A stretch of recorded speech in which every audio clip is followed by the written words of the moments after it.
Well, you know what's great about getting money from the internet, like our crowdfunding? You get more than what you asked for. Now, could you imagine like going to the bank and say, well, I got this business idea, I think it will take about $40,000 to make it happen and whatever. And you imagine the banker, like being like the car salesman where he goes into the back room and pretends he talks to somebody and he comes back and says, you know what, my son, I think we ought to give you $400,000, not $40,000. This looks like a tremendous idea. We want to just throw a whole bunch of money at you.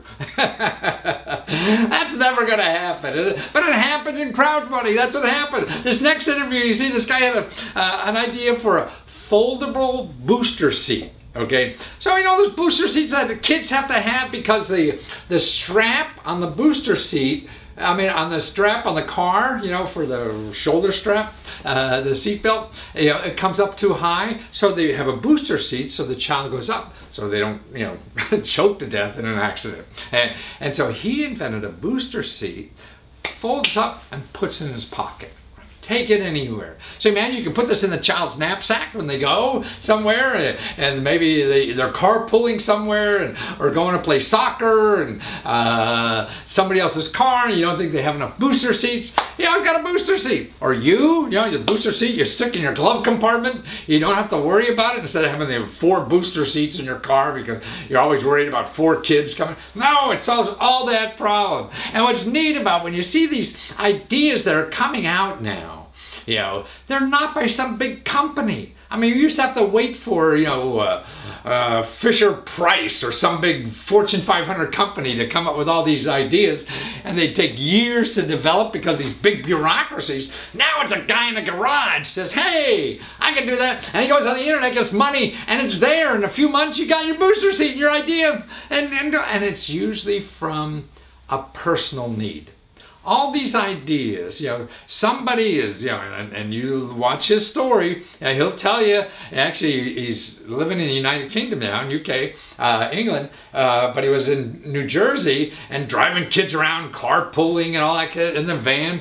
And it was such a pain in the butt having these booster seats. Maybe there's a joke there somewhere. And so he said, God, there must be a better way. And there are all these big booster seats. So he found this one, or actually designed it, made it happen, folds it up, and he went on the internet looking for money to get it manufactured and everything, put a price on $40,000, and he's getting $400,000. Wow! See, it's just, it's a whole new ball game out there. It's a new way to live. And if you don't start thinking about using this stuff, man, the life is going to pass by. Whoop, there goes my puppet. Life is going to pass you by, because everybody else is figuring this out. If you're still going to traditional sources, going to the bank or friends and relatives, no, they don't care about booster seats. But there's people in the world, you go on the internet, there's millions and billions of people on the internet, and all you need is a couple hundred who think it's a good idea, and you're in business. That's what's so wonderful about all this. You have all that action right here in your laptop or your computer or your phone or wherever it is. You're connected to people all over the world. You don't need a gazillion customers. See, these big companies, Walmart and everything, they need billions and billions of dollars. Man, you just need $500,000, right? That's enough. And you find them easily on the internet. You don't have to be a big corporation to do that because you're connecting it into everywhere to find what you need. So watch this. Well, myfoldbike.com, you have just invented probably the world's most useful product, saving kids' lives, and it's just so easy, it seems. Why didn't somebody invent this before you? Why are you such a genius with such a simple product? Where did this come from? Okay, so, first of all, thank you. I don't think I'm a genius, but definitely, it really came, I think, like all great ideas, from my own personal need. This is already 15 years ago when I had 3 little kids. Wow. I now have a 4th, but my 4th wasn't born at the time. And we were doing the carpooling. We were living on the East Coast of the US. We were carpooling with the neighbors. I'd drive one day. I'd put my kids carefully in their booster seats, and all the other kids were just shoved in the back. And the next day, somebody else's kids were safe and mine weren't. And we were running in and out of Manhattan and jumping in and out of taxis. Oh, you were in the States at the time, huh? Yeah. And we, you know, we never had any car seats for the kids in the taxis. And if we got a rental car, my parents would visit from the UK and we'd have to juggle these seats from car to car. And we just found that quite a lot of the time, our kids weren't protected with a booster seat because they were in a car that didn't have one. And I wanted to find a way of making something that was so small.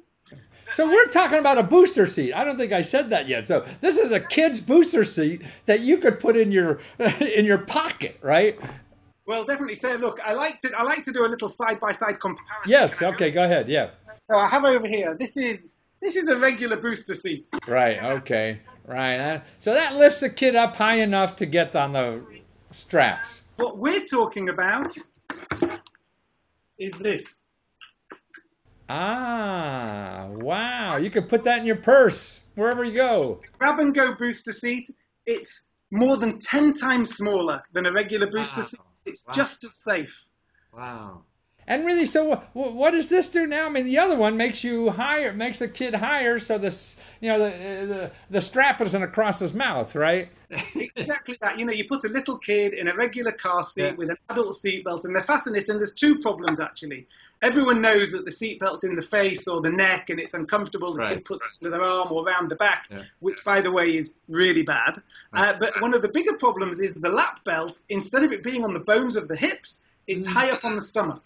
And that's really bad as well, because all the soft organs are there if they get caught in a collision. And a traditional booster seat, they may be big, but they are perfect. Very simple. It lifts the kid up, it puts the kid into the position of the adult, and the seatbelt fits. But the problem is, you can't carry one of these around with you everywhere. It's just way too big. And so what I thought was, you know, could we do the opposite? Instead of lifting the child up to fit the adult seatbelt, could you hold the belt down to fit the child? And that was the idea. I had it. So there's little like loops on the edge of the seat that the child would sit on that would bring it down to them, right? So the way MyFold works is it's a flat mat. It's got these guides. You pull them out. There's a little lever. It's got 3 settings depending on the size of the child. Set it to the width of the child. And then the child sits on it here. And when they fasten the adult seatbelt, they just hook the lap belt through. I see. Wow. Actually, your video on Indiegogo is terrific, man. That video you have, I mean, I don't know who you got from Hollywood to help you do that, but because we've got a great team of people working. That is a wonderful. And this thing is what, only $35, $40 or something like that's it? Yeah, well, it's going to be $39.99, which we all know is really $40, but $39.99, but we're selling it now on Indiegogo for $35 if you buy one, and we're selling multiple packs. People are buying 2s, 3s, 6s, 12s. We're even selling 100 packs. Wow! 100 packs. But more importantly, a couple. I mean, you could put one in the kid's knapsack or whatever, and where he goes, he's got a seatbelt, and you don't have to worry about it. He's safe, right? The idea is that if the child takes it with them, puts it in the school bag, they can be safe no matter whose car they're in. And people are buying 3s, and they're buying 3s as they're putting one in the bag, they're putting one in the glove box.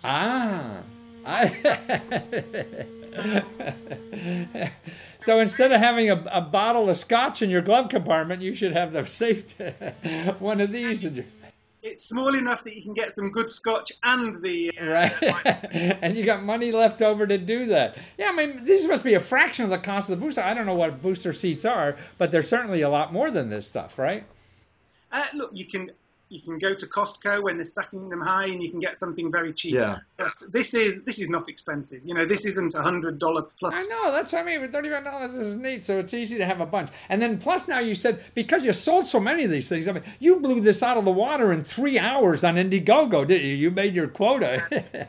We were so lucky. I mean, we obviously hoped that people would find this motivating, but in 3 hours we blew through the target. We've already sold around 10,000. Wow, 10,000. And you were expecting to sell, what, 1,000 if you were lucky?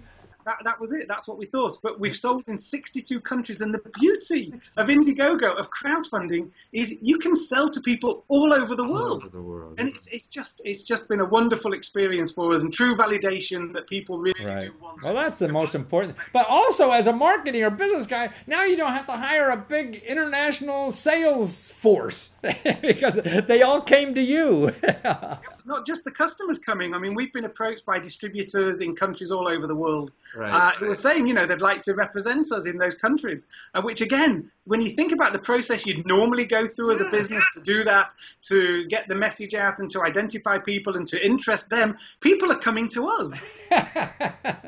So that's what I mean. You have very little marketing expense now because people are coming to you instead of you having to beat on them and force them to take this. They want it so badly. And particularly the 10,000 items already sold. It's just a few weeks on the campaign. You got a couple more weeks to go. But actually, when you planning to deliver? Because you guys are pretty set up to deliver on time, aren't you? Yeah. I mean, we're telling people that delivery is March next year.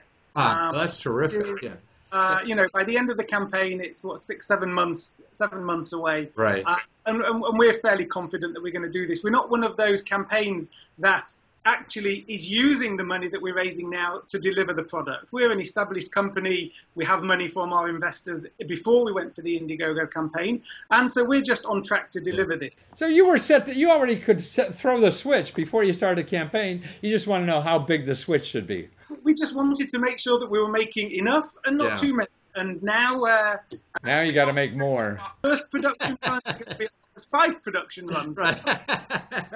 Well, you got to make more. And you were a guy who had a normal, executive job at a big company running stuff, and now you're just a 2-man operation having the time of your life, aren't you?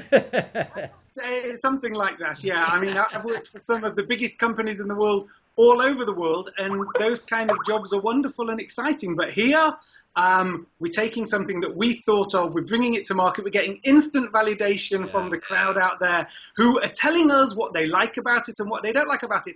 They tell us what colors we should manufacture this in. Is that not the most amazing thing? Now that's a great lover, they tell you what they want done. What you should do to make them happy. Yeah, well, people all over the world love you because of MyFold, right? Because they love MyFold. And it's just a wonderful idea. I mean, to save a child's life. I mean, so many people here, at least in the States, we still have a big problem. And you said there's data out there. Half the people don't even use child seats, even though it's a law they have to. There's some US data from 2012, Pediatric Magazine, so it's a professional source. They said half of kids in America don't have a booster seat when they're carpooling. And it's not because the parents don't love them or don't want them to be safe. Yeah. It's just logistically, it's difficult. You've got a minivan, 6 seats. You can't have 6 booster seats around. And if you suddenly have to ring a friend and say, I'm held up, can you go and pick up little Sally from school? And you haven't planned it in advance. Life is often about being spontaneous. And car seat planning takes the spontaneity out. Right. Well, you got it. You put it in the glove compartment. You're going to pick up a kid anymore. You put it out. And it's MyFold, MyFold.com. That's the way to save your life, save money, save everything, and show the love to you because you're responsible for this. Thank you so much, John. Pleasure to talk with you. Thank you so much for having us on. Hi.